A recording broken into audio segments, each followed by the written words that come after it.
Good morning दोस्तों। आज हम पढ़ेंगे गणेश्वर सभ्यता। गणेश्वर सभ्यता। गणेश्वर सभ्यता।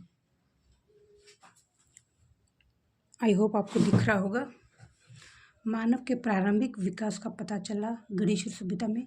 सामाजिक और भौतिक विकास का पता चला है और गणेश्वर सभ्यता में उत्खनन से ताम्रयुगीन उपकरण प्राप्त हुए हैं। गणेश्वर सभ्यता कांसी नदी के किनारे स्थित है। गणेश्वर सभ्यता को पूर्व हड़प्पाकालीन सभ्यता माना गया है। गणेश्वर सभ्यता 2800 ईसा पूर्व में विकसित हुई थी। यह क्वेश्चन आया हुआ है। गणेश्वर सभ्यता को पुरातत्व का पुष्कर भी कहा जाता है। भारत में पहली बार किसी स्थान से इतनी मात्रा में ताम्र उपकरण प्राप्त हुए हैं। तांबे का बर्तन, तांबे की कुल्हाड़ी, तांबे का टुकड़ा, तांबे की दूरी। गणेश्वर सभ्यता से तांबे का बाण और मछली पकड़ने का कांटा प्राप्त हुआ है। इन उपकरण में तीर, भाले, सुइया, कुल्हाड़ी, मछली पकड़ने का कांटा। गणेश्वर सभ्यता को बाद में ताम्रयुगीन सभ्यता की जननी कहा जाता है। गणेश्वर सभ्यता के उत्खनन कार्य रतनचंद अग्रवाल ने 1977 में तथा विस्तृत उत्खनन 1978-79 में विजय कुमार द्वारा करवाया गया।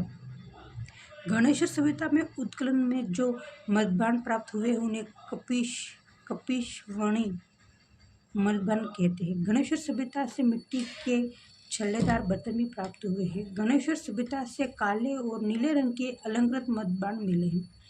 गणेश्वर सभ्यता में बस्ती को बाढ़ से बचाने हेतु वृत्ताकार पत्थर के बांध बनाने के प्रमाण मिले हैं। गणेश्वर सभ्यता में ईंटों का उपयोग के प्रमाण नहीं मिले हैं। गणेश्वर सभ्यता में ईंटों के उपयोग के प्रमाण नहीं मिले, याद रखना। मिट्टी के छल्लेदार बर्तन के केवल गणेश्वर सभ्यता से ही प्राप्त हुए। मिट्टी के छल्लेदार बर्तन केवल गणेश्वर सभ्यता से ही प्राप्त हुए।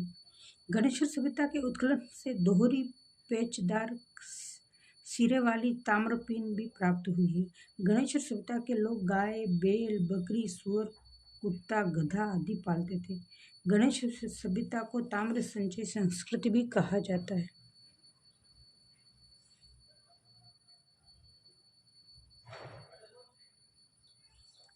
अब पढ़ते हैं कालीबंगा हनुमानगढ़। शाब्दिक अर्थ काली चूड़िया। खोज 1952।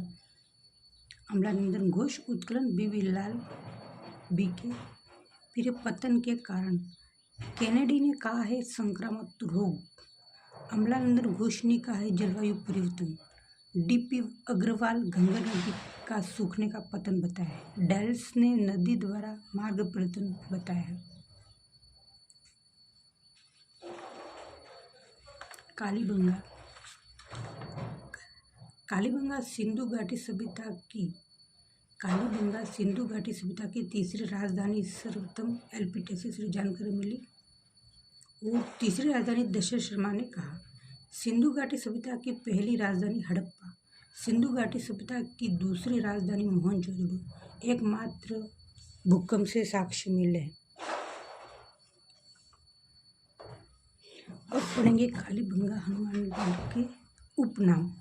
इसको दीनहिंद बस्ती कहा गया है, हड़प्पाकालीन सभ्यता कहा गया है, आग ऐतिहासिक सभ्यता कहा गया है, सिंधुकालीन सभ्यता कहा गया है, कांस्ययुगीन सभ्यता कहा गया है, नगरीय सभ्यता कहा गया है। कालीबंगा का उत्खनन 5 स्तरों में हुआ है। 1-2 पार्क हड़प्पाकालीन के अवशेष से, 3-4-5 उत्तर हड़प्पाकालीन के अवशेष से। कालीबंगा में मिली प्रमुख सामग्री बैल की खंडित मूर्ति मिली है, घिया या तांबे के मनके मिले हैं, शंख की चूड़ी मिली है, पक्की मिट्टी का खिलौना मिला है, हड्डियों की बनी सिलाएं मिलती हैं, पत्थरों की सिलबटें, मिट्टी की गेंद, तांबे का परफ्यूम, मेसोपोटामिया की मोहरें, ऊंट की अस्थियां मिलती है, अग्नि वेदिकाएं मिलती है, शल्य चिकित्सा संबंधी प्रमाण मिले, 6 छेद मस्तिष्क, मकान की दीवारें से में दरारें, ये आदि कालीबंगा सभ्यता से मिले। अगर आपको ये अच्छा लग रहा है पॉइंट तो फिर कमेंट करना, लाइक और सब्सक्राइब जरूर करना।